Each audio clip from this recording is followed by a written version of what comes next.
დილამშვიდობისა. ეს საქართველოს პირველი არხია, თქვენ უყურებთ გადაცემას. პირადი ექიმი მარი მალაზონია, ჟესტურ ენაზე თარგმანი. რასაკვირველია, ჩვენ დღესაც ადამიანზე ვსაუბრობთ და აუცილებლად გაგახსენებთ, რომ ადამიანის სიცოცხლე არის ყველაზე დიდი ფასეულობა. და როდესაც ადამიანი პირველად დაფიქრდა საკუთარი სიცოცხლის სრულობაზე, სწორედ იმ მომენტიდან დაიწყო ფიქრი დღეგრძელობის შესახებ. და რაღაც ეტაპზე ადამიანმა აღმოაჩინა მთავარი კითხვა. უბრალოდ დიდხანს სიცოცხლე უნდა თუ კარგად ცხოვრება უნდა? კარგად ცხოვრებაში რასაკვირველია სიმსუყე არ იგულისხმება, იგულისხმება ცხოვრების ხარისხი. აი ასე გაჩნდა.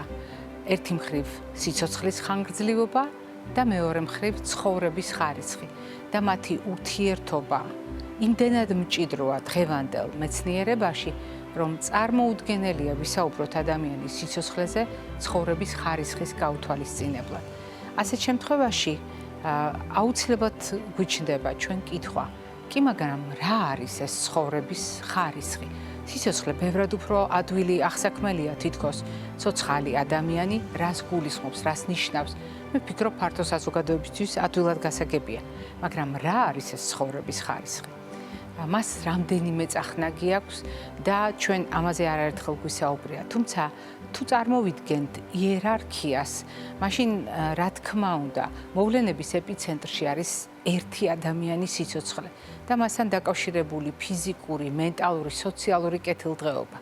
თუმცა ერთი ადამიანისთვის არ არის საკმარისი ცხოვრების ხარისხისთვის მხოლოდ ფიზიკური ჯანმრთელობა ან მხოლოდ მენტალური ჯანმრთელობა. აღმოჩნდა, რომ მისთვის მნიშვნელოვანია როგორია მისი ოჯახური ცხოვრება, როგორია მისი საზოგადოებრივი ცხოვრება, რამდენად დაცულია პოლიტიკურად, ეკონომიკურად, ეკოლოგიურად. მისთვის ძალიან მნიშვნელოვანია როგორ არის დაცული მისი როგორც ადამიანის უფლებები, რამდენად დაცულია ის გარემო, რომელშიც ის ცხოვრობს და როგორ შეიძლება მიაღწიოს ბედნიერებას. აი ეს ფაქტორები საბოლოო ჯამში განსაზღვრავს ადამიანის ცხოვრების ხარისხს. აი ამ ჩამონათვალში ერთ-ერთი ყველაზე მნიშვნელოვანი რგოლი არის ის, რაც ძალიან კარგად ვიცით, ჩვენ ვართ სოციალური არსებები. ერთმანეთის გარეშე ცხოვრება არ შეგვიძლია და ეს ყველაზე კარგად პირველ რიგში არის ხოლმე თვალსაჩინო და რაც მთავარია რეალური ოჯახის პირობებში. ოჯახი როგორც სოციუმი, ოჯახი როგორც გარემო, რომელშიც ადამიანი არა უბრალოდ დაიბადა და იზრდება, არამედ გარემო, რომელიც ადამიანის უსაფრთხოებას განსაზღვრავს. ადამიანი, სადაც ყველაზე კარგად გრძნობს საკუთარ დაცულობას, საკუთარ სიყვარულს, უпростоრად საკუთარი თავის მიმართ სიყვარულს, ოჯახის წევრების მხრიდან მხარდაჭერას, თანადგომას და ასე შემდეგ. სწორედ ოჯახი არის ეს სივრცე და ამიტომ არის განსაკუთრებით ძვირფასი ნებისმიერ ურთიერთობაში. მაშინაც კი, როდესაც კვებაზე ვსაუბრობთ, აბა გაიხსენეთ ხმელთაშუა დიეტაზე საუბრის დროს, რას უსვამ ხოლმე მე ხას იმ კომუნიკაციურ ელემენტებს, იმ სოციალურ ელემენტებს, რომელიც უბრალოდ ჭამას კი არ ნიშნავს, არამედ ტრაპეზის გაზიარებას და ადამიანურ ურთიერთობებს, სადაც სოციალური ფაქტორები და სოციალური შეგრძნებები შეიძლება აღმოჩნდეს გადამწყვეტი. ოჯახი არის განსაკუთრებული ადგილი. ოჯახი არის განსაკუთრებული ნაპირი. ოჯახი არის ჩვენი უსაფრთხოების, ჩვენი დაცულობის პირველი განცდა და როგორც წესი, ეს არის ყველაზე მყარი განცდა, რომელიც მთელი სიცოცხლის მანძილზე მიყვება ასაკის მიუხედავად. ამიტომ ჩვენი გადაცემის განუყოფელი ნაწილი. იმ გადაცემისა, სადაც მუდმივად ადამიანზე საუბრობენ, როგორც მთავარ ფასეულობაზე, ოჯახი არის მუდმივი ნაწილი ჩვენი საუბრისა და არის რუბრიკა, რომელსაც დღეს ქრისტი შანავა მორიგი სიუჟეტით გაგახსენებთ.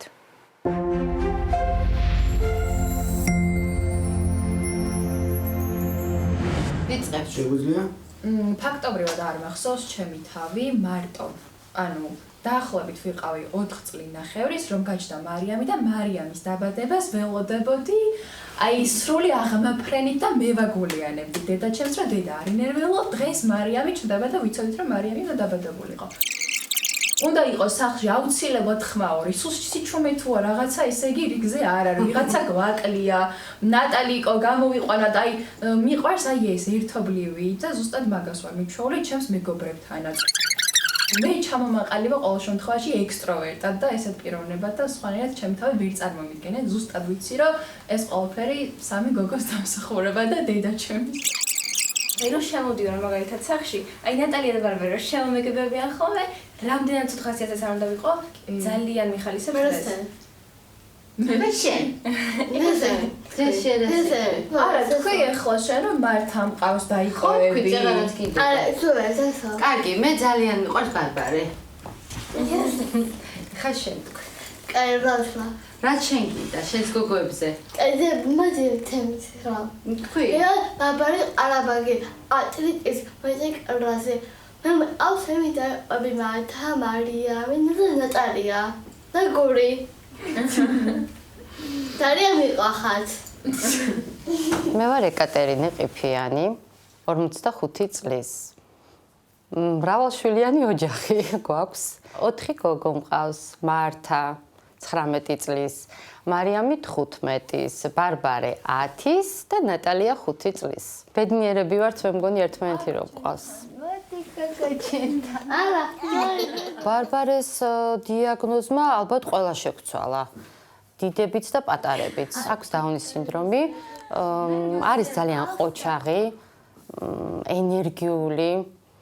იმდენი დადებითი შემიძლია ვთქვა, რომ რაღაცა უარყოფითიც კარგი იქნებოდა. მე თქვა, ალბათ იგივე რასაც ყველა მშობელი განვცით, ჯიუტი არის.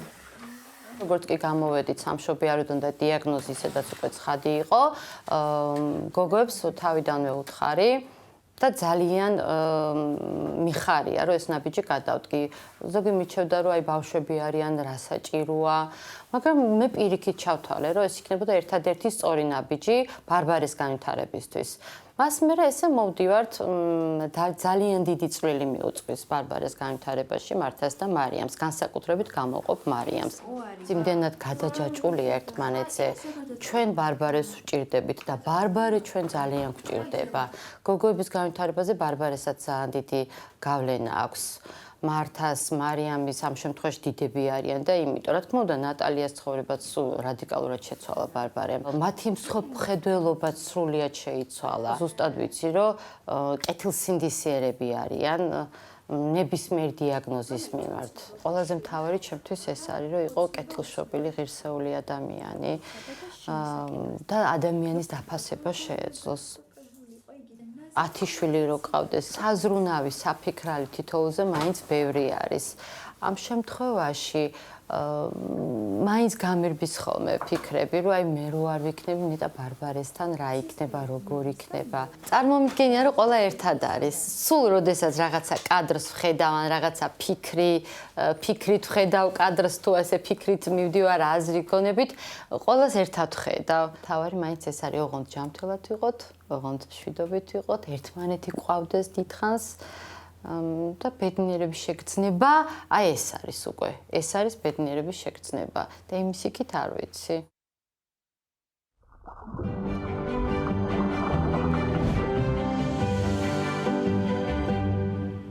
ყველაზე კარგად ჩვენი გადაცემის კონცეფციას უპასუხა სიუჟეტის გმირმა არაჩვეულებრივმა დედამ. რა არის ბედნიერების განცდა, თუ არა ერთმანეთთან ურთიერთობა, ის რომ ერთმანეთი გვყავს და რომ ამით იწყება ჩვენი დღე და ამით სრულდება, რომ ეს არის ის მთავარი შემავსებელი ჩვენი არსებობისა, ჩვენი განცდებისა, ჩვენი ფიქრებისა, რომელიც აზრს ძენს ჩვენს სიცოცხლეს და განსაკუთრებული ფერებით ავსებს ჩვენს ცხოვრებას. ჩვენ შემთხვევით არ დავიწყეთ საუბარი ოჯახზე და სიცოცხლეზე. მე შემთხვევით არ დავიწყე საუბარი იმაზე, რაც არა მარტო ცხოვრების ხარისხს უზრუნველყოფს, არამედ საერთოდ გვაცოცხლებს ადამიანებს. და ვისარგებლებ შემთხვევით გაგახსენებთ, რომ სიცოცხლისთვის არსებობს განსაზღვრება და სიცოცხლისთვის არსებობს მთავარი მახასიათებლები. მაგალითად, არაერთხელ გვისაუბრია, რომ ნებისმიერი ცოცხალი ორგანიზმისთვის დამახასიათებელია ის, რომ მოძრაობს, გადაადგილდება, იკვებება, მრავლდება, მაგრამ არ უნდა დაგვავიწყდეს კიდევ ერთი მნიშვნელოვანი მახასიათებელი. ეს არის სუნთქვა. დიახ, სუნთქვის გარეშე არ არსებობს სიცოცხლე. ჩვენ აუცილებლად გვჭირდება მივიღოთ ჩვენი უჯრედებისათვის საჭირო ჟანგბადი, იმისთვის რომ უჯრედებმა, ქსოვილებმა, ორგანოებმა, სისტემებმა და მთლიანად ორგანიზმმა შექმნას ის საოცარი ჰარმონია, ის საოცარი ორკესტრული შესრულება, რომელსაც ქვია სიცოცხლე. და ასეთ შემთხვევაში უნდა გავიხსენოთ, რას აკეთებს სუნთქვა ჩვენს ორგანიზმში. რა თქმა უნდა, ჟანგბადით უზრუნველყოფა არის საბოლოო შედეგი, მაგრამ სუნთქვის პროცესი არ არის ასე მარტივი და უამრავი ელემენტი უნდა გავითვალისწინოთ იმისთვის, რომ სრულფასოვანი სუნთქვა გქონდეს. განსაკუთრებით საინტერესო არის სასუნთქის სისტემა, წარმოვიდგინოთ, როგორც გზა, რომელსაც ჰაერის ნაკადი გაივლის ცხვირისგრუდან, ცხვირხახაში, შემდეგ ტრაქეაში, ბრონქებში და ასე აღმოჩნდება ფილტვებში. ეს არის უხეში აღწერა. მაგრამ არის კიდევ ერთი ძალიან მნიშვნელოვანი მომენტი, რომელიც სასუნთქ სისტემასთან დაკავშირებით ჩვენ არ უნდა დაგვავიწყდეს. ორგანიზმი ყოველთვის იცავს სხვადასხვა სიტუაციაში თავს და ერთ-ერთი თავდაცვითი მექანიზმი სასუნთქ სისტემასაც უკავშირდება. მაგალითად, თუ ჩვენთვის უჩვეულო რაიმე უცხო მოხდა ზედა სასუნთქ გზებში, ჩვენ ამ დროს ვაცემინებთ. მაგრამ თუ ჩვენთვის უცხო, უჩვეულო გადაინაცვლა ქვედა სასუნთქ გზებში, ჩვენ ვახველებთ. ანუ გამოდის, რომ ხველა ისევე როგორც სემინება, დაცვითი რეაქცია. მაგრამ როდის არის იგი საყურადღებო? რატომ არის განსაკუთრებით საინტერესო ბრონქების მდგომარეობა ბრონქიტის დროს და რა უნდა გავითვალისწინოთ მაშინ, როდესაც ამ თემაზე ასაკობრივ ჭრილში ვსაუბრობთ. ეს არის ჩვენი გადაცემის ძირითადი თემა და ამაზე ვისაუბრებთ რამდენიმე წამში ჩვენი გადაცემის დღევანდელ სტუმართან ერთად.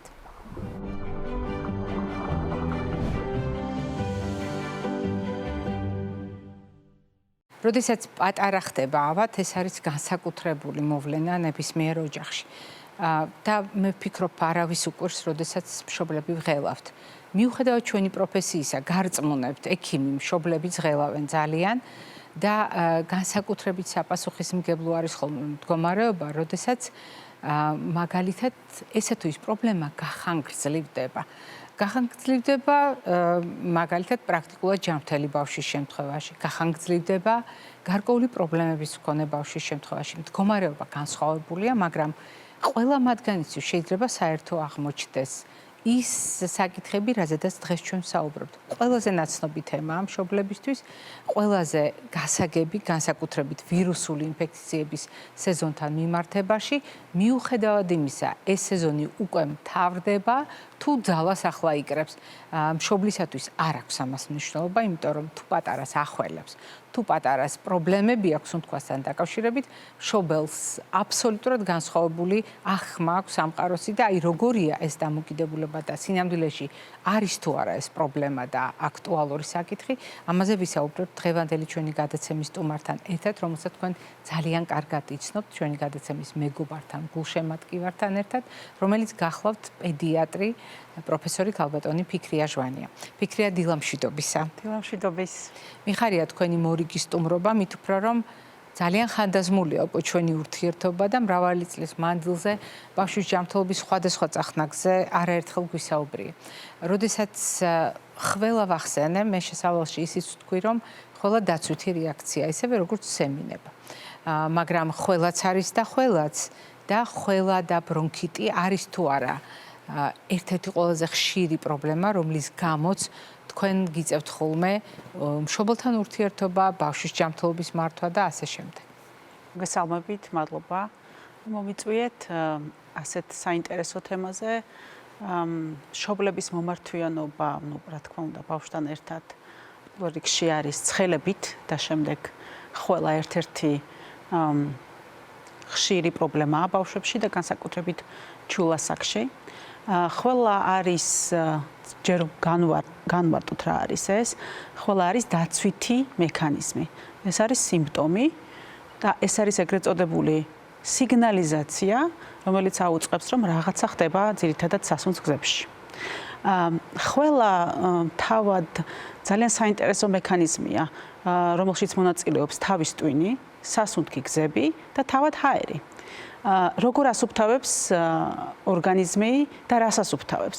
ასუფთავებს სასუნთქ გზებს ნაწილაკებისგან, თვითონ აი ჰაერიდან მოხვედრილი რაღაცა პატარა ნაწილაკები, ნივთიერებები, ასუფთავებს ვირუსებს, ბაქტერიებს და უცხოს სხეულს. იკეტება სასუნთქი გზები, დროებით, იოგები. ჰაერი წარმოქმნის აი სპეციალურ ტალღას, რომელიც ამ ლორწოს ან უცხოს სხეულს გამოგლიჯავს ეგრეთ წოდებულს და ამოასუნთქებს, ანუ ასუფთავებს სასუნთქგზებს. გამოდევნის, დიახ, ასუფთავებს. შესაბამისად, ჩემი ნათქვამიდან გამომდინარე, ეს არის დაცვითი მექანიზმი და არაერთარ შემთხვევაში არ არის რაღაცა ცუდი. თუმცა მშობლების მხრიდან, რა თქმა უნდა, მთელი ოჯახი სტრესშია, როდესაც ბავშვი ახველებს და განსაკუთრებით პატარა ბავშვი. ზოგადად ხველა ძირითადად არის სასუნთქის სისტემის ერთ-ერთი სიმპტომი დაზიანების, თუმცა მინდა გითხრათ, რომ შეიძლება იყოს კუჭნაწლავის პათოლოგიის განსაკუთრებით ღამის ხველა, როგორიც არის რეფლუქსი, მაგალითად და ძირითადად ესეთი პაციენტები მიდიან ალერგოლოგთან, როდესაც ეჭვია ასთმაზე ან ალერგიულ ხველაზე, ეგრეთ წოდებული, ან შეიძლება თუნდაც ხებელი შეტევითი ხასიათის არის და ძირითადად ღამის ხველა და შესაბამისად შეიძლება იყოს თუნდაც, მაგრამ უფრო დიდებში გულის პრობლემების დროს. ამიტომ აუცილებლად უნდა განსაზღვროთ ეგ, მაგრამ ძირითადად პედიატრთან მომართვიანობა არის მწვავე ხველის შემთხვევაში, მწვავე ხველა, ესე იგი 2 კვირის მანძილზე, როდესაც არის 2 კვირაზე მეტი უკვე ქრონიკულ ხველაზეა საუბარი და უკვე სხვა დიაგნოზები უნდა ვიეჭვოთ და უფრო სერიოზული გამოკვლევებია საჭირო ქრონიკული ხველის შემთხვევაში, თუმცა მწვავე ხველა არის ძირითადად არის ზედასასუნთქი ან ქვედასასუნთქი ინფექციების და თქვენ როგორც ბრძანეთ ვირუსული ინფექციების დროს, თუმცა ასაკთან მიმართებაში აუცილებელია ექიმთან კონსულტაცია და ექიმის უშუალო გასინჯვა. თქვენ ასაკი ახსენეთ და რასაკვირველია ჩვენ ხველის თემას დაუბრუნდებით. განსაკუთრებით საყურადღებოა ის ფაქტი, რომ ადამიანი როგორც მუცლადყოფნის პერიოდში გადის საფეხურებს, ასე გადის საფეხურებს განვითარებისა და ფორმირების პროცესში. როდესაც ჩვენ ვამბობთ 0-დან 18 წლამდე არის ბავშვი, ეს ნიშნავს იმას, რომ სხვადასხვაგვარად გამოიყურება, მაგრამ ბავშვია იმიტომ, რომ ორგანიზმი ჯერ კიდევ ინტენსიური ზრდა განვითარების ფაზაშია. ეს ეხება ყველა სისტემას, ყველა ორგანოს და რასაკვირველია, როდესაც სასუნთქგზებზე ვსაუბრობთ, ერთ-ერთი აუცილებელი ნაწილი არის ბრონქული ხე, რომელიც არაუბრალოდ გამტარია ჰაერის, არამედ შეიძლება პირდაპირ აღმოჩნდეს სამიზნე ამა თუ იმ ინფექციური პროცესის დროს. არის თუ არა ბავშვებში ბრონქიტი საყურადღებო დიაგნოზი და როდის ვამბობთ, რომ ბავშვს ნამდვილად აქვს ბრონქიტი? ბრონქიტის შემთხვევაში, ანუ ეს რომ გამმარტოთ ეს თვითონ დაავადება, ეს არის ქვედა სასუნთქი გზების ინფექცია და 2 წლამდე ასაკის ბავშვებში ვლაპარაკობთ ბრონქიოლიტზე. დედებმა უკვე იცის ეს, რადგან როდესაც მოგმართავენ განსაკუთრებით სტაციონარში და ჩულ ასაკთან მიმართებაში ფაქტიურად უმრავლესობა არის უმრავლესობასთან არის ჩვენება ჰოსპიტალიზაციის პატარა ასაკის ბავშვის გათვალისწინებით და თქვენ როგორც ბრძანეთ ფიზიოლოგია, რადგან პატარა ბავშვი არ არის პატარას დასრული. მას გააჩნია თავისი ანატომიური, ფიზიოლოგიური თავისებურებები. ბრონქიტთან და ბრონქიოლიტთან მიმართებაში პატარა ბავშვის ბრონქები დიამეტრი, შინაგანი დიამეტრი არის ვიწრო. ლორწოს მცირე შეშუპების დროს, ვირუსული ინფექციების დროს ფაქტიურად ხდება უკვე გაუმტარი და ხდება ეგრეთ წოდებული ნახველის ან ლორწოსი გასქელება და რთულად იდევნება სასუნთქი გზებიდან. და ბრონქიტი ეგრეთ წოდებული არის ეს ნახველის დაგროვება, პატარა ბრონქებისა და ბრონქების ანთება სხვადასხვა გენეზის დროს. ძირითადად ეს არის ვირუსული ინფექციების დროს. რატომ გვეშინია, არ ვიტყვი ამ სიტყვას, მოდით ასე ვთქვათ, რატომ გვაფიქრებს ბრონქების დახშობა და ის ფაქტი, რომ ნახველი შეგუბდა და ვერ ამოიღებს, ვთქვათ, შეგუბდება ბრონქებში და ბრონქიოლებში. რატომ არის ეს ასე მნიშვნელოვანი ბავშვებისთვის? რას აფუჭებს სუნთქვასთან მიმართებაში ეს? თვითონ ბრონქების დახშობა და განსაკუთრებით 2 წლამდე ასაკის ბავშვებში ბრონქიოლების დახშობა კლინიკურადაც ჩანს. და ეს ძალიან კარგად უნდა იცოდეს დედამ, როდის მივიყვანოთ ექიმთან. ანუ წითელი დროშები. წითელი დროშა არის, როდესაც არის ხმაურიანი სუნთქვა. ეგრეთ წოდებული სპაზმური ხველა, ანუ შეტევითი ხასიათის ხველა. სუნთქვის გაძნელება, ქოშინი, კანის ფერის შეცვლა, ანუ ციანოზური ფერი, განსაკუთრებით მოლურჯო ციანოზური ფერი, განსაკუთრებით ჭამის დროს, ანუ დატვირთვის დროს, ან თამაშის დროს და ასევე სუნთქვის გახშირება, როდესაც ხდება განსაკუთრებით, ეს რა თქმა უნდა, ყველაზე დიდი წითელი სინდრომია, ნეკნების ჩაზნექვა. ანუ ეს როდესაც დამატებითი კუნთები მონაწილეობს სუნთქვის აქტში და ყველაზე რთული, რა თქმა უნდა, ნესტოების ბერვა. ეს არის ის სიმპტომები, ანუ კლინიკური გამოვლენა, როდესაც აუცილებელია პატარა ბავშვის მიყვანა კლინიკაში. ჩვენ გვაქვს მაყურებლის კითხვა. თქვენ იცით, რომ ჩვენ ყოველთვის პასუხობთ მაყურებელთა კითხვებს. სხვადასხვა ფორმატით და თანამედროვე ტექნოლოგიების დამსახურებით ახლა კითხვები, მაყურებლის კითხვები არის ვიდეო ხასიათის. ერთად ნახოთ და მოვისმინოთ და შემდეგ უპასუხებთ თქვენ ამ კითხვას. ხველის სამკურნალო წამალმა შეიძლება თუ არა ბავშვს გაუძლიეროს ხველა, როდესაც ბავშვს აქვს ნახველი და ამ შემთხვევაში როგორ მოვიქცეთ, მივცეთ თუ არა მას წამალი? ცოტა შორიდან მოუვლი ამ კითხვას. მარტივი ენით რო გადმოვცეთ ხველის სამკურნალო საშუალებები.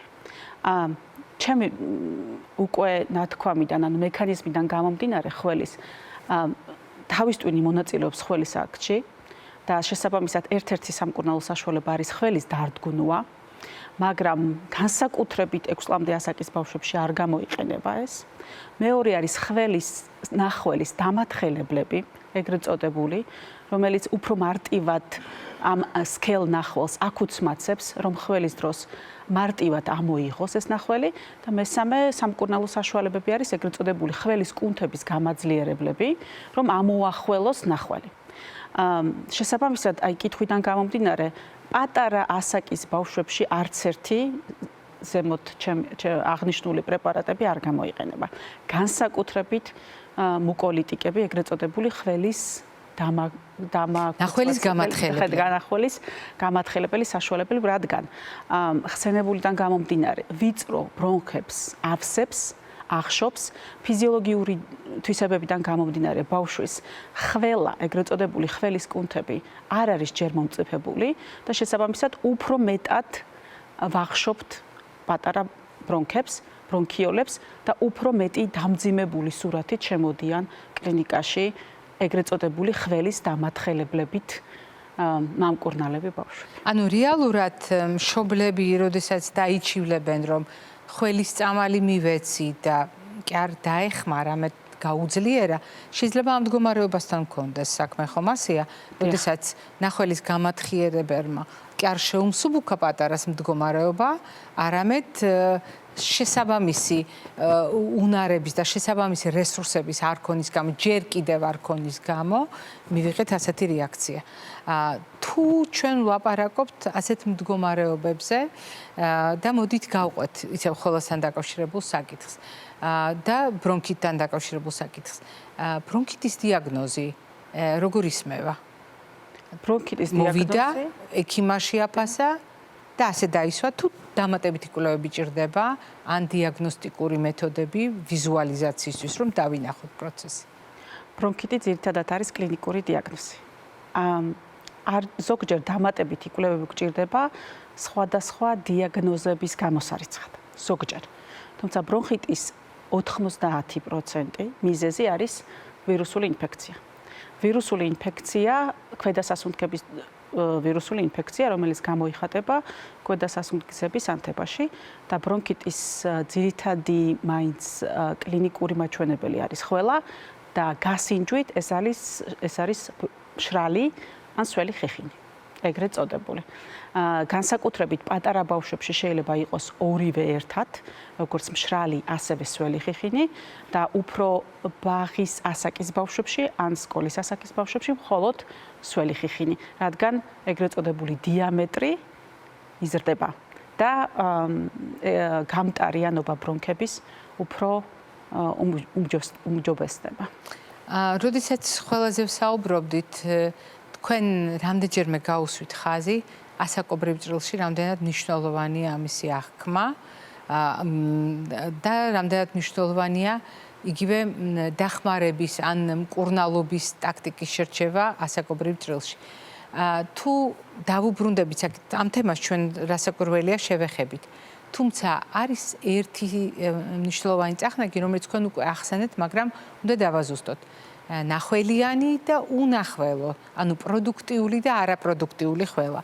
აქ განსხვავება თითქოს ტერმინი თვითონ კარნახობს, თითქოს კი არა, თვითონ კარნახობს. მაგრამ აქვს ამას დიაგნოსტიკური მნიშვნელობა, როდესაც ბავშვზე ვლაპარაკობ და ბავშვის ჯანმრთელობის მდგომარეობას ვაფასებ. დიახ, ეგრეთ წოდებული ხველის ხმა გვეუბნება ჩვენ ძალიან ბევრს. მშრალი ხველა ძირითადად არის ზედა სასუნთქი გზების ინფექციის დროს. მშრალი ხველა შეიძლება იყოს თავად ვირუსების და ტოქსინების გაღიზიანების დროს, როდესაც არის ცენტრალური ნერვული სისტემის გაღიზიანება, ეგრეთ წოდებული სუნთქვის ცენტრის გაღიზიანება, თუნდაც ყივანა ხველის დროს. აი ეს არის შეტევითი, სპაზმური, ეგრეთ წოდებული, მშობლებს უყვარს ეგ ტერმინი ხველა. თავად გრიპის დროსაც შეიძლება იყოს ძალიან ბევრი შემთხვევა იყო ახლა გამაღიზიანებელი შეტევითი მშრალი ხველა ეს არის ზედა სასუნთქი გზების ინფექციის დროს. ასევე მშრალი ხველა შეიძლება მაგრამ შეცვლილი ხმის ტემბრით, ეგრეთ წოდებული კრუპის დროს. ერთი დამატება ძალიან მნიშვნელოვანი მინდა ამ ტერმინთან მიმართებაში, ეგრეთ წოდებული უეცარი მშრალი შეტევითი ხასიათის ხველა 2 წლის ასაკის ბავშვთან, ან 2 წლამდე ასაკის ბავშვთან აუცილებელია ვივარაუდოთ უცხოსხეულის ასპირაციაზე, რადგან ამას კიდევ ერთხელ გავიმეოროთ მახასიათებლები, იმიტომ რომ თქვენ ამ შემთხვევაში კრებითად ყველა საყურადღებო ნიშანი ჩაატიეთ ერთ ფრაზაში. ამიტომ მოდით ჩამოვთვალოთ, რა უნდა იყოს ის ნიშნები, რომელიც ნამდვილად წითელი დროშის ფრიალს გავს, როდესაც ვარაუდობთ უცხოს სხეულ სასუნთქგზებში. უეცარი, დიახ, შეტევითი, მშრალი ხველა. ანუ ეს სამი კომპონენტი ერთდროულად არის საყურადღებო. შეიძლება თან ახლდეს სუნთქვის გაძნელებაც. ეს არის დამოკიდებული თვითონ უცხოს სხეულის ზომაზე და დიამეტრზე. თუ ნაწილობრივ ახშობს ზედა სასუნთქგზებს, შეიძლება შეცვლილი ხმის ტემბრიც ან შეცვლილი ხმიანობა სუნთქვითი ჩვენ გვესმოდეს, ეგრეთ წოდებული სტრიდორი, ანუ ჩასუნთქვის ხმიანობა. თუ პატარა ნაწილაკებია, არის ხოლმე შემთხვევები და მეც ჩემს პრაქტიკაშიც, როდესაც პატარა ნაწილები სათამაშოს ნაწილები დიდი ხანი ზის ეგრეთ წოდებული ქვედა სასუნთქგზებში და იწვევს ქრონიკულ ანთებას. ან ბრონქიტს, ან პნევმონიას და საბოლოო დიაგნოზი დაგვისვამს ბრონქოსკოპიის შემდეგ, უცხოსხეულის ამოღების შემდეგ, რომ ეს უცხოსხეული ძირითადად პატარა ნაწილები, რომელიც გადის ხახას, გადის ხმოვან იოგებს და ჯდება პატარა ბრონქებში და იწვევს ადგილობრივ ქრონიკულ ანთებას. ამიტომ ამ ასაკის ბავშვებში განსაკუთრებით 4 წლამდე ასაკის ბავშვებში ძალიან საყურადღებოა უეცარი მშრალი ხველა. ასევე უეცარი მშრალი ხველა განსაკუთრებით საყურადღებოა ანაფილაქსიის დროს, ეგრეთ წოდებული მწვავე ალერგიის დროს, როდესაც აღენიშნება ზედა სასუნთქგზების ერთ-ერთი გამოვლინება ობსტრუქცია, მაგრამ ეს ძალიან იშვიათადაა თან ახლავს ალერგიული სიმპტომების სხვა გამოვლენა, როგორც საშეშუყება, ტუჩის, თვალის, კანზე გამონაყარი და ასე შემდეგ. თქვენ ბრძანეთ, როგორ შეიძლება მშობლისთვის დამაფიქრებელი იყოს ალერგიული ხომ არ არის ხოლმე, როდესაც ღამე აღვიძებს ბავშვს ეს შეტევები, როგორც ხშირად მშობელი აღწერს, მაგრამ ყოველდღიურობაში ჩვენ ვითვალისწინებთ იმას, რომ საკმაოდ მაღალია იმის ალბათობა, რომ ალერგიული რინიტი კონდეს ბავშვს, შეიძლება ერთმანეთს დაემთხვეს, ბავშვს აქვს ალერგიული ფონი, ასე ვთქვათ, წინასწარ-განწყობა და ვირუსულმა ინფექციამ ეს გაამწვავოს, ანუ ვირუსულიც იყოს პროცესი და კონდეს ალერგიული რეაქცია თანმხლები ან შედეგად პროვოცირებული. აქ როგორ ვიქცევით? როგორ ხდება გამიჯნა? ეს ალერგიის ბრალია, ეს ყველა თუ ვირუსმა გამოიწვია? ვირუსული ინფექციის დროს გამიჯნა ცოტა რთულია. ალერგიული გენეზია თუ ინფექციური, თუმცა გამოცდილებიდანაც და ლიტერატურული ინფორმაციიდან გამომდინარე, ეგრეთ წოდებული ალერგიულ ბავშვებს ყველა უგრძელდება. ანუ ეს არ არის განსაზღვრული როგორც ზედა სასუნთქგზების ვირუსული ინფექციების დროს 7-10 დღე, შეიძლება გახანგრძლივდეს ორ კვირაზე მეთხანს. ანუ წვავე ხველა ხდება ქრონიკული. ანუ გახანგრძლივებული ვლაპარაკობთ ორ კვირაზე მეტი და შემდეგ უკვე ქრონიკული.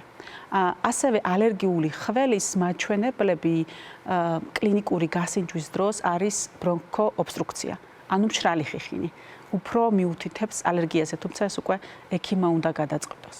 და ალერგიული ხველა ძირითადად ჩვენ ვეკითხებით ხოლმე არის თუ არა სეზონური.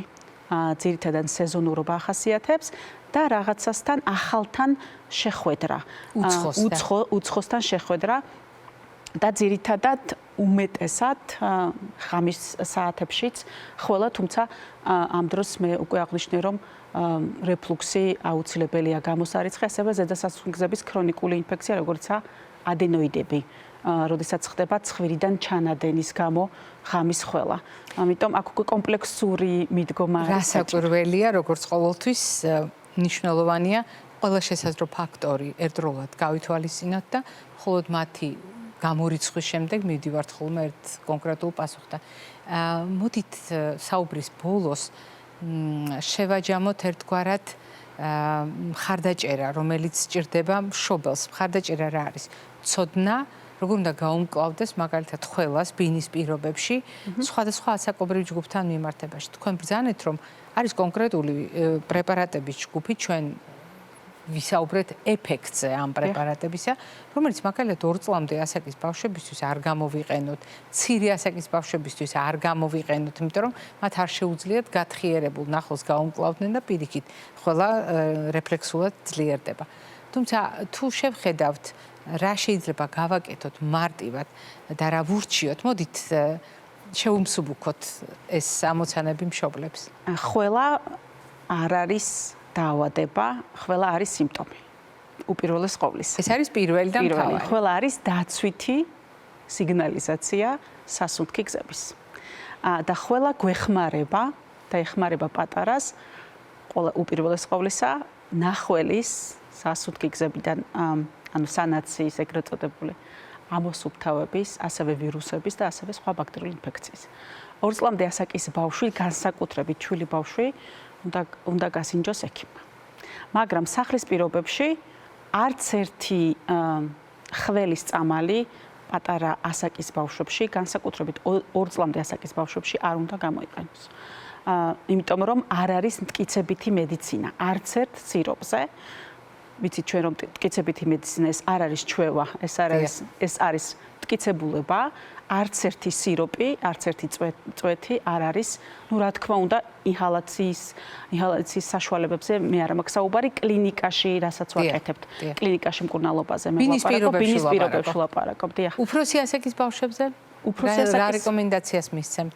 რა შეიძლება მშობელმა გააკეთოს ბინის პირობებში შვილის ჯანმრთელობის დაუზარალებლად? ძირითადად ცხვირის ჰიგიენა, ჰაერის დატენიანება, რა თქმა უნდა, საკმარისი სითხე და სითხეებით დატვირთვა, ეს არის 3 ძირითადი რაც შეიძლება იყოს და ზოგჯერ პატარა ასაკის ბავშვებში ჰაერის დატენიანების მიზნით ზოგჯერ უყვართ ხოლმე რომ ფიზიოლოგიური ხსნარის ინჰალაციას უკეთებენ, რომ ზედასასუნთქი გზები და ქვედაც დატენიანობა მოუმატოს. ეგ შეიძლება უნებლად შეიძლება გამოიყენოს, მაგრამ არა მედიკამენტებით, ნუ მედიკამენტების გამოყენების თავისი სხვა ჩვენებები აქვს ხოლმე. და თაფლი. თაფლი, იცით რა, მე ველოდებოდი რომ ამას იტყოდით და ვერ მოვითმინე, იმიტომ რომ ჩვენ და მოსახლეობას აუცილებლად ვთქვათ, უბრალოდ ჩვენ საზოგადოებას აუცილებლად ვთქვათ დიდი პატივისცემით, რომ ჩვენი წინაპრების სიბრძნე მეცნიერულად დასტურდება და ჩვენ ამ თემას პერიოდულად ვუბრუნდებით. რა გვაქვს თაფლთან დაკავშირებით? გვაქვს ბევრი სამეცნიერო მტკიცებულება. ბევრი სამეცნიერო მტკიცებულება 1 წელზე მეტ ასაკის ბავშვებში, რადგან წლამდე სხვადასხვა დაავადებების პრევენციის გამო არ მიეცემ. ასევე, რა თქმა უნდა, ფხიზლად უნდა ვიყოთ, ვისაც აქვს ალერგია თაფლის კომპონენტებზე, მაგრამ ვისაც არ აქვს ალერგია, ჯანმრთელ ასაკის ბავშვებში ჩვეულებრივ შეიძლება მივცეთ თუნდაც 1 წელზე მეტ ასაკის ბავშვებს. ეს არის ერთადერთი ზოგჯერ საშუალება, რაც შეიძლება გამოვიყენოთ დატენიანებასთან ერთად. ძალიან დიდი მადლობა ფიქრია მრავალწლიანი თანამშრომლობისთვის, დღევანდელი სტუმრობისთვის და იმ პრაქტიკული რჩევებისთვის, რომელიც პრაქტიკულად ოჯახებს გაუზიარეთ ახლა თქვენ. და მაყურებელს შევახსენებ, რომ დღევანდელი ჩვენი გადაცემის სტუმარი ბრძანდებოდა პედიატრი პროფესორი ქალბატონი ფიქრია ჟვანია. მე არ გემშვიდობებით, წინ კვებითი შუქნიშანი გველოდება.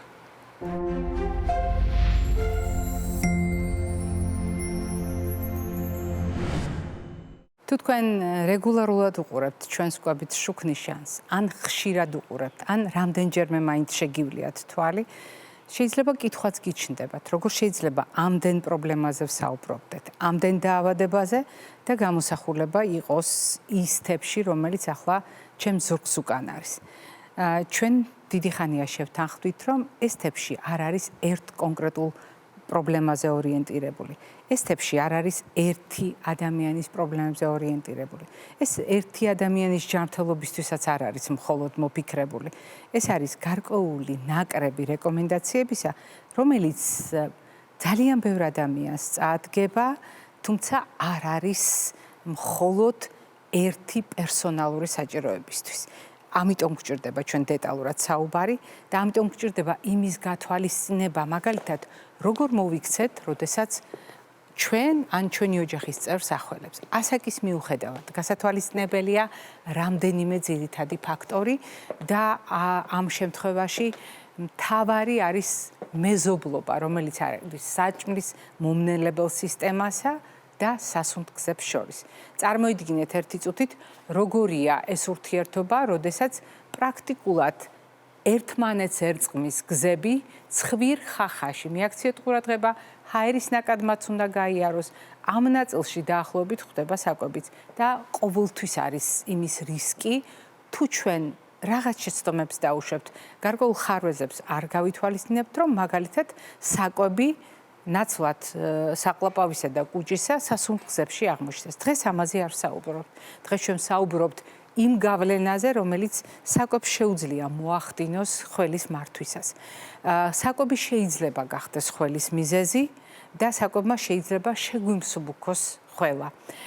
როგორ შეიძლება გახდეს ხველის მიზეზი, ამ თემას მე დაუბრუნდები, მაგრამ ხველის შესამსუბუქებლად რამდენიმე ძალიან მნიშვნელოვანი ინსტრუმენტია. მე სულ ცოტა ორს ამ შემთხვევაში შევეხები და გაგახსენებთ. პირველი, ეს არის არა უბრალოდ პირველი, არამედ უპირველესი ორგანიზმის სითხით უზრუნველყოფა. არა მხოლოდ წყლით, არამედ სითხით უზრუნველყოფა და როდესაც ჩვენ საუბრობთ, რამდენად გჭირდება მაგალითად ნახველის გასათხიერებელი საშუალებები, რამდენად ბევრი წამალი უნდა დავლიოთ იმისთვის, რომ ეს ამოცანა შესრულდეს. ჩვენ გვავიწყდება თავარი ბუნებრივი საშუალება ნახველის გასათხიერებლად. ეს გახლავთ წყალი. არ ვიღებთ საკმარისი რაოდენობით წყალს, არ ვიღებთ საკმარისი რაოდენობით სითხეს. მიუხედავად წამლის მიღებისა, ჩვენი ორგანიზმის უნარი, ჩვენი ორგანიზმის დაცვითი რეაქცია გაათხიეროს ნახველი დაზარალდება. ჩვენ გვჭირდება გათხიერებისთვის თხევადი კომპონენტი. ეს არის ზოგადად სითხე და მათ შორის განსაკუთრებით მნიშვნელოვანია წყალი. როდესაც ჩვენ საუბრობთ რისკებზე, რა თქმა უნდა, მეორე ძალიან მნიშვნელოვანი ფაქტორი ხველის მართვისთვის არის კიდევ ერთხელ გავიმეორებ, სითხეების მოხმარებასთან, წყლის მიღებასთან ერთად მნიშვნელოვანი არის ანთების საწინააღმდეგო კვების მოდელი. როდესაც კვებაზე ვამბობთ, მე ვისარგებლებ შემთხვევით და გეტყვით. საკვები გულისხმობს სასმელსაც და საჭმელსაც. სასმელის შემთხვევაში ჩვენ ძალიან მკაფიოდ ჩამოვაყალიბეთ სითხე, წყალი და ასე შემდეგ. მაგრამ საჭმელის შემთხვევაში ჩვენ უნდა გავითვალისწინოთ ყველა ის პროდუქტი, რომელიც ანთებას ხელშეუწყობს ან ანთებას შეგვიმსუბუქებს. ანთებას ხელშეუწყობს ყველა პროცესირებული, ყველა ნახშირწყლებით დატვირთული, განსაკუთრებით ჩვენ აქ ვლაპარაკობთ შაქრებზე, მარტივ ნახშირწყლებზე, ამ პროდუქტებით დატვირთული კომპონენტები, ომეგა-6-ით დატვირთული პროდუქტები, ომეგა-3-ით დატვირთული პროდუქტები შეგვიმსუბუქებს, ომეგა-6-ით დატვირთული პროდუქტები გააღრმავებს ამ ანთებას. განსაკუთრებით მნიშვნელოვანი არის მაგალითად ალკოჰოლის შემცველი ნარევები, რომელსაც რატომღაც ჯერ კიდევ ბავშვებს აძლევენ უძველესი ტრადიციების შესაბამისად. მოდით ბრჭყალებში მოვიხსენიებ ამ უძველეს ტრადიციებს, იმიტომ რომ ჩვენი წინაპარი ძალიან წინდახედული იყო და ბავშვებისათვის სარგოდ რეცეპტებს ძალიან დიდი სიფრთხილით აყალიბებდა. ამიტომ თუნდაც ფიტოთერაპიული ან ხალხური რეცეპტები, რომელიც დიდი რაოდენობით ალკოჰოლის გამოყენებას გულისხმობს, ან ზოგადად ალკოჰოლის გამოყენებას გულისხმობს, ბავშვებისთვის ხველის დასათრგუნად ძალიან კრიტიკულად შეაფასეთ ასეთი რეცეპტები და ალკოჰოლს ნუ ჩართავთ ბავშვის მკურნალობის პროცესში, იმიტომ რომ ანთების ხელშემწყობი კომპონენტია და ეს არის ზოგადი კანონზომიერება. მე მინდა გაგახსენოთ რეკომენდაციები, რომელიც რესპირაციულ ინფექციებთან და სეზონურ ინფექციებთან დაკავშირებით მქონდა. თუ ბავშვი საკმარისი რაოდენობით სითხეს ვერ იღებს, როგორ შეგვიძლია გამოვიყენოთ მაგალითად თუნდაც გაზიანი სასმელი ეპიზოდურად, აქ ლაპარაკია ეპიზოდურად სითხის შევსებაზე, როდესაც ბავშვი სხვა ყველა პროდუქტზე ამბობს უარს. სხვადასხვა სახის წვენი, ის პროდუქტები, რომელიც დნობის შედეგად სითხედ იქცევა და ამ პროდუქტების ჩართულობა რამდენად მნიშვნელოვანი შეიძლება აღმოჩნდეს სითხის დეფიციტის დროს, როდესაც ბავშვი საკვებზე და სასმელზე უარს ამბობს. მაგრამ როდესაც ვლაპარაკობთ ანთების ხელშეწყობაზე, სამწუხაროდ ეს პროდუქტები ყვითელ ზონაში უნდა მოვათავსოთ ამჯერად, სამწუხაროდ თუ საბედნიეროდ გააჩნია რა შემთხვევაში. დღეს ზუსტად ის მომენტია, როდესაც ამ პროდუქტების ადგილი არის ყვითელ ზონაში და ასეთ შემთხვევაში უფრო შემწყნარებელი ვიქნებოდი წვენის მიმართ, ხოლო ტკბილი გაზიანი სასმელების და სხვა ტკბილი პროდუქტების მიმართ, რომელსაც შეუძლია მაგალითად გაამძაფროს ისეთი მდგომარეობა, რასაც ქვია რეფლუქსი და გააღრმავოს ანთება, ძალიან მნიშვნელოვანია. დარჩა პროდუქტებით შორის კიდევ ერთი. ეს გახლავთ კოფეინშემცველი, ამ შემთხვევაში ყავა მაქვს, მაგრამ ეს პროდუქტები სიფრთხილით უნდა გამოვიყენოთ განსაკუთრებით ბავშვებში, იმიტომ რომ ხველის დროს ეს არ არის საუკეთესო არჩევანი ხველის მექანიზმის გათვალისწინებით, რომელიც თქვენ გადაცემაში უკვე მოისმინეთ. ახლა მე თეფშზე მაქვს ნიორი, მაქვს ჯანჯაფილი, მაქვს რძე და მაქვს თაფლი. ამ პროდუქტებთან დაკავშირებით იცვლებოდა მტკიცებულებები და მიუხედავად საუკუნეების მანძილზე სხვადასხვა რეცეპტში მათი ჩართულობისა დამოკიდებულება იცვლებოდა სწორედ ამ მტკიცებულებების შესაბამისად. დღეს დღევანდელი მონაცემებით ნამდვილად ვიცით, რომ ჯინჯერი, ჯანჯაფილი არის ზუსტად ის პროდუქტი, რომელიც ანთების საწინააღმდეგო ეფექტით გამოირჩევა. როდესაც ჩვენ მის გამოყენებაზე ვსაუბრობთ, თქვენ ჩემო ძვირფასო დიასახლისებო, ოჯახის დედებო, ქალბატონებო, ძალიან კარგად იცით, როგორი სიფრთხილით მცირე რაოდენობით შეიძლება მისი გამოყენება და არა თამამად. თუმცა მისი ეფექტი მცირე ულუფაშიც ძალიან საგრძნობია. თაფლზე ჩვენ ვისაუბრეთ და მე კიდევ ერთხელ ვისარგებლებ შემთხვევით და ვიტყვი, რომ არაერთი მტკიცებულება არსებობს, როდესაც თაფლი შეიძლება ბავშვისთვის უსაფრთხოდ გამოვიყენოთ ხველის მართვისთვის, მაგრამ არა იმ ბავშვებისთვის, ვისაც აქვს ალერგიული რეაქციები. არ აქვს მნიშვნელობა, შეიძლება ბავშვს თაფლზე არ აქვს ალერგია, მაგრამ აქვს სხვა პროდუქტებზე, მაშინაც თუ ბავშვი ალერგიულია ზოგადად და იმუნური სისტემა გამოირჩევა განსხვავებული პასუხით, თაფლი გამოვიყენოთ ფრთხილად. არ გამოვიყენოთ თაფლი არავითარ შემთხვევაში წლამდე ასაკის ბავშვებში, იმიტომ რომ მაგალითად ბოტულიზმის რისკი იმდენად მაღალია, რომ ძალიან ბევრ ქვეყანაში პრაქტიკულად იკრძალება წლამდე ასაკის ბავშვებისთვის და არის სხვა რისკებიც, რომელიც ჩვენ გვჭირდება გავითვალისწინოთ. სხვათა შორის წინააღმდეგობრივია დამოკიდებულება რძესა და რძის ნაწარმთან დაკავშირებით, არის მოსაზრებებიც და არის კვლევებიც, რომელიც გვეუბნება, რომ ნახველის შესქელებასაც კი შეიძლება ზოგიერთ შემთხვევაში შეუწყოს ხელი, თუმცა აქ აუცილებლად გასათვალისწინებელია ინდივიდუალური არჩევანი, რეაქციაც და ასე შემდეგ. რამდენიმე მნიშვნელოვანი საკითხია. ჰისტამინის შემცველი პროდუქტები. ეს არის პროდუქტები, რომელსაც შეუძლია ალერგიული რეაქციის სიმულაცია ან ალერგიული რეაქციის ხელშეწყობა. ეს არის მნიშვნელოვანი საკითხი, განსაკუთრებით თუ ჩვენ ვამბობთ, რომ ცილოვანი კომპონენტი აუცილებლად უნდა მივცეთ მაშინ, როდესაც ბავშვი ავად არის და გაციებულია, როდესაც ახველებს. ასეთ დროს, რა თქმა უნდა, გასათვალისწინებელია ყველა ალერგიული რეაქცია, რომელიც შეიძლება გქონდეს თევზის მიმართ, კვერცხის მიმართ, რძის ნაწარმის მიმართ, მაგრამ არ უნდა დაგვავიწყდეს ჰისტამინ შემცველი პროდუქტები, ჭარბი, ეს შეიძლება იყოს ყველი, ეს შეიძლება იყოს ნებისმიერი ფერმენტირებული პროდუქტი, მათ შორის მწნილიც, შეიძლება ეს იყოს თევზის სხვადასხვა სახეობა, განსაკუთრებით კონსერვირებული თევზი შეიძლება იყოს ამ ჯგუფში. მოკლედ, ეს არის ის არჩევანი, რომელიც აუცილებლად კრიტიკულად უნდა შევაფასოთ. ბოსტნეული, ხილი, მარცვლეულ-ბურღულეული. რასაკვირველია, ეს ის ჯგუფებია უფრო ზუსტად, რომელიც რჩება ბავშვის რაციონში სხვადასხვა პრობლემის მიუხედავად. ვახამებთ იმას, რომ თერმულად იყოს დამზოგავად დამუშავებული, ქიმიური შემადგენლობით არ იყოს უამრავი სუნელსაკაზმით გამდიდრებული და იყოს მექანიკურადაც, ქიმიურადაც, როგორც გითხარით, თერმულად დამზოგავი. და არის კიდევ ერთი ძალიან მნიშვნელოვანი საკითხი. თქვენ ნახეთ, როგორ გამოიყურებოდა მაგალითად ანტიოქსიდანტებით, ანთებისაწინააღმდეგო ეფექტის მქონე კენკრა, ციტრუსები და ასე შემდეგ, ის რომ გაციების დროს მათ გამოყენებას ვცდილობთ, ეს ყველამ ძალიან კარგად იცის.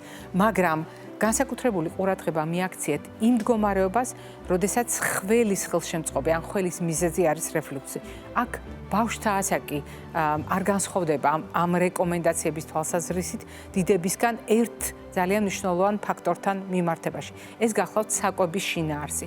დიახ, რეფლუქსი შეიძლება ნებისმიერ ასაკში გააძლიეროს ყველა პროცესირებულმა პროდუქტმა, ყველა შემწვარმა, დაბრაწულმა პროდუქტმა, ყველა პროდუქტმა, რომელშიც ბევრია უხვად არის სუნელსაკაზმი და ძალიან მნიშვნელოვანია ერთმანეთისგან გავმიჯნოთ კარგი სასარგებლო და არც თუ ისე სასარგებლო ცხიმები, რადგან ჭარბმა ცხიმმა ისედაც შეიძლება ანთებას ხელი შეუწყოს, მაგრამ კიდევ უფრო მნიშვნელოვანია ხველას როგორ წაადგება ცხადია ბრჭყალებში, მაშინ როდესაც რეფლუქსის დიაგნოზი დადასტურებულია და ჭარბი ცხიმით დატვირთული საკვები შეიძლება აღმოჩნდეს ამის მხოლოდ ხელშემწყობი. ეს იყო დღევანდელი ჩვენი რეკომენდაციები. მე ტრადიციულად თავარი ფრაზით დაგემშვიდობებით ჯანმრთელობას და დღეგრძელობას გისურვებთ.